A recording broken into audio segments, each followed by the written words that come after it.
안녕하세요. 가죽공예를 알려드리고 있는 김재혁이라고 합니다. 오늘은 지난번에 말씀드린 대로 벨트 만들기를 한번 해보겠습니다. 벨트는 우리 주변에서 가장 많이 쓰이고 있는 가죽 제품 중 하나이기 때문에 우리 생활과 굉장히 밀접한 물건이 되겠죠. 우선 가죽은 일반적인 모든 가죽이 벨트를 만들 수 있는 건 아닙니다. 또 두께가 어느 정도 두꺼워야 벨트로서 장력을 이겨낼 수 있겠죠. 그래서 특별히 벨트를 위해서는 더더욱 두꺼운 가죽을 사용하게 됩니다. 보통 두께로 굳이 따지자면 4mm 정도 되는 두께의 가죽을 저는 사용을 하고 있고요. 오늘 준비한 이제 검은색 이 가죽은 두께가 약 한 4mm 정도 되는 아주 두툼한 가죽이고, 태생적으로 아예 가죽을 생산할 때부터 벨트를 고려해서 만드는 그런 가죽이 되겠고요. 제가 재단을 한쪽 면을 일자로 쭉 해놨기 때문에 벨트를 재단하기에 적당한 크기로 지금 준비가 되어 있습니다. 길이가 사람의 허리를 감싸고도 좀 여유가 있을 정도의 길이가 돼야 되기 때문에 보통은 120cm 이상 되는 길이를 많이 준비를 해서 사용하고 있고요. 지금 제가 준비한 거는 한 140cm 정도 가까이 될 겁니다. 오늘 제가 준비한 벨트의 폭은 약 25mm 짜리입니다. 25mm 폭은 좀 너무 가는 게 아니냐 생각하실 수도 있는데, 요즘은 캐주얼 의류를 입는 분들 중에는 좀 가는 벨트를 선호하는 분들도 많이 있고요. 그리고 벨트를 생각하면 여러분들이 가장 먼저 떠오르실 만한 금속 장식인 버클 종류가 있겠죠. 버클이 지금 준비되어 있는 마침 25mm 짜리 예쁜 모양의 버클이 지금 준비되어 있기 때문에 이걸 이용을 해서 제작을 한번 해보도록 하고요. 벨트를 만들 때 구멍을 뚫고 고정을 하는 여러 가지 방식들이 있습니다. 오늘은 리벳을 이용을 해서 고정을 하는 방식, 왜 리벳을 이용하는지에 대해서는 제가 설명을 좀 더 진행하면서 또 드리도록 하겠습니다. 25mm 폭을 자와 칼을 이용을 해서 자르는 방법도 물론 있겠습니다만, 오늘은 조금 더 쉽고 빠르게 여러분들이 하실 수 있는 방법을 이 도구를 통해서 한번 해보도록 하겠습니다. 이 도구는 스트랩 커터, 이름 자체가 스트랩 커터입니다. 스트랩을 재단하기 위해서 만들어진 일종의 전용 도구라고 할 수가 있는데요. 이 전용 도구의 특징 중에 하나는 칼날이 고정이 되어 있는 부분이 있고요. 칼날 사이를 통과할 수 있는 틈이 있고, 이 틈을 조절할 수 있는 여기 밑에 자가 표시가 되어 있는데요. 폭을 조절할 수 있는 그런 재단할 수 있는 도구라고 보시면 되겠습니다. 자, 그러면 한번 벨트를 자르는 과정을 한번 보여드리도록 하겠습니다. 스트랩 커터 이 벌려져 있는 틈 사이로 가죽 끝을 이렇게 밀어 넣으시면, 조금씩 가죽이 이제 잘려서 한쪽 방향으로 이렇게 나오는 걸 보실 수가 있겠죠. 한쪽 면을 이 도구의 한쪽 면, 즉 기준이 되는 면이겠죠. 이쪽에 잘 밀착을 시키신 상태로 몸쪽으로 조금씩 밀착을 유지하신 상태로 계속 당겨주시면, 이렇게 아무래도 굉장히 두꺼운 하드한 가죽이기 때문에 아무리 칼날이 달려 있다고 하더라도 당기는데 조금 힘이 좀 필요하긴 합니다. 요령만 익히시면은 누구나 다 이렇게 자르는데 문제는 없습니다.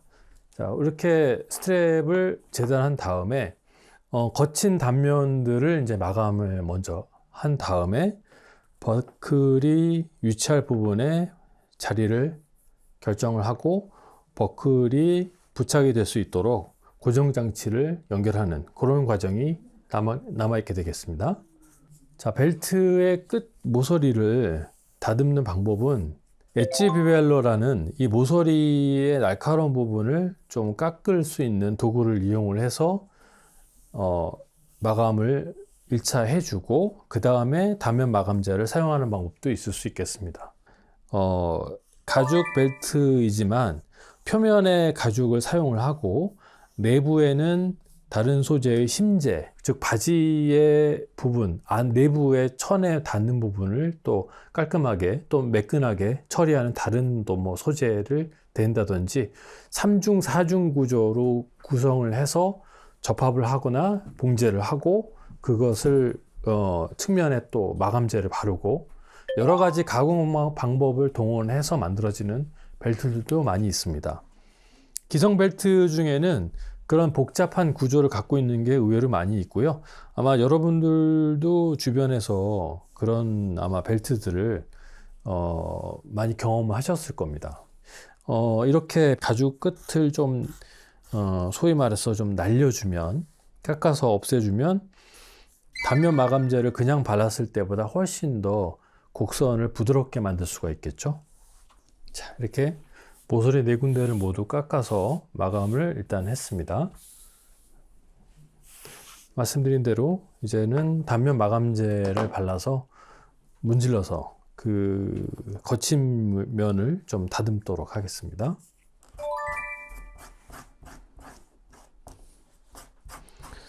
벨트는 특성상 1m는 무조건 넘어가기 때문에 그 칠을 하고 마감재를 칠하고 문지르는 길이도 제법 긴 편이 되겠죠. 최소한 2m 내지는 3m 가까운 길이를 마감을 해줘야 된다는 얘기가 되기 때문에 이건 조금 인내를 갖고 마감을 꼼꼼하게 해주시면 결과물이 이쁘게 잘 나올 겁니다. 마감이 절반이라는 생각을 할 정도로 계속 가죽은 자르고 마감, 자르고 마감, 자르고 마감 계속 반복입니다. 누가 마감을 정성스럽게 오랫동안 깔끔하게 했느냐에 따라서 제품의 결과물에 영향을 미치기 때문에 그 차이가 제법 벌어져요. 자, 그러면 이렇게 다듬는 과정이 끝났고요. 여기에 이제 가장 중요한 벨트의 심장이라고 할 수 있는 버클을 연결하는 걸 이제 설명을 드리도록 하겠습니다.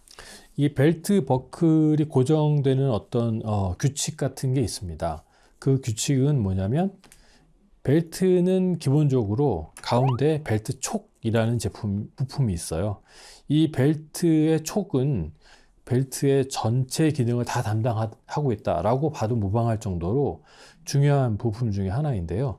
이 벨트 촉이 움직이는 그 부분이 구멍을 뚫어서 완성이 되게 되는데 특징적으로 보면 타원이 되는 형태로 구멍이 뚫려야 된다는 겁니다. 이 타원의 조건은 당연히 벨트 촉의 이 폭의 두께, 즉 이 폭 지름에 해당되는 만큼 구멍을 뚫어줘야만 가능하겠죠.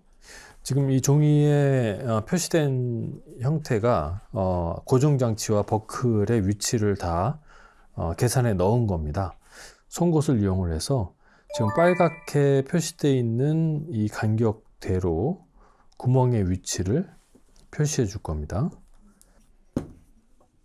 재단 위치 표시된 곳에 펀치를 한번 갖다 대고요.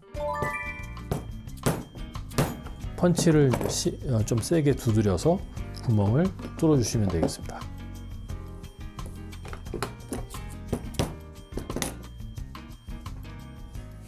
고정 장치를 연결할 수 있는 구멍을 다 이제 뚫었고요.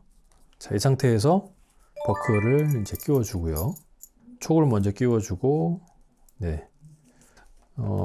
리벳을 고정하는 또 방법 중에 이렇게 몰드라고 하는 이런 그 금속 장식을 고정시키는 어떤 막대, 쇠막대 같은 게 있습니다. 그런 걸 몰드라고 하는데 이제 벨트 윗부분이 되겠죠? 거기에 여기 캡이라고 불리는 요 좀 짧은 금속 장식 부분을 한번 끼워서 보겠습니다.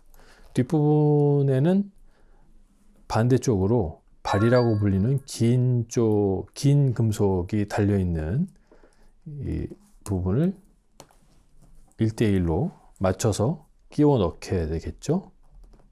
이렇게 끼워 넣고 나서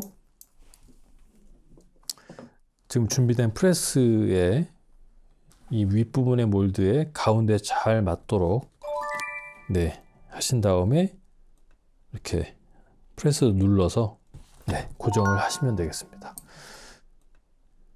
루프는 금속의 버클을 끼웠기 때문에 이제 벨트의 끝부분부터 집어넣어야겠죠. 자, 이렇게 벨트의 버클 쪽으로 가깝게 좀 밀어서 위치를 잡아주도록 하고요. 이 벨트를 정상적으로 쓰기 위해서는 당연히 여러분의 허리 둘레에 맞는 위치에 구멍을 뚫어서 고정을 해주도록 해야 되겠죠. 일단은 임의의 위치에 구멍을 하나 뚫어서 벨트 촉이 들어갔을 때 어떤 모양이 되는지 한번 보겠습니다. 펀치를 이용을 해서 가운데, 최대한 가운데에 잘 맞도록 위치를 잡아 보시고요. 구멍을 한번 뚫어 보겠습니다. 구멍 우선 하나만 뚫었고요. 일단 고정이 잘 되는지 한번 보시죠. 네, 잘 끼워지고요. 예, 루프를 통해서 벨트를 끼웠을 때는 이제 이런 형태가 되겠죠. 네. 그런데 벨트 끝 부분을 지금 마감을 아직 하지 않았는데요. 벨트 끝부분을 이제 벨트 엔드라고 해서 이 부분의 인상이 굉장히 중요한 부분이 되거든요. 벨트 폭이 25mm라고 말씀드렸듯이 25mm짜리 반원으로 되어 있는 반원 전용 이 재단 이 칼이 있거든요. 이 펀치를 통해서 반원 형태로 한번 자르는 걸로 한번 보여드리도록 하겠습니다. 네, 이렇게 칼끝으로 한 번에 이 원형이 반원이 만들어지도록 이렇게 잘라주고요. 마감재를 골고루 도포해 주시고 구멍을 이제 원하시는 위치에 원하시는 개수만큼 얼마든지 뚫을 수 있겠지만 저는 구멍을 하나만 뚫어서 사용하는 벨트도 사용을 하고 있거든요. 이른바 내 몸에 맞는 전용 벨트 같은 느낌으로 사용하고 있는데 구멍이 여러 개 뚫리지 않고 구멍이 하나다 보니까 다른 부분에 구멍이 지저분하게 나와 있지 않는 상태로 깔끔하게 굉장히 멋스러운 느낌이 또 나더라고요. 이런 부분도 여러분들이 고려해 보셔서 제작에 참고해 주셨으면 좋겠습니다. 지금까지 벨트 제작 과정을 보여드렸고요. 얼마든지 여러분들이 실용적으로 따라 하셨을 때 만족스러운 결과를 얻으실 수 있을 것 같습니다. 네, 오늘 이상 마치도록 하겠습니다. 감사합니다.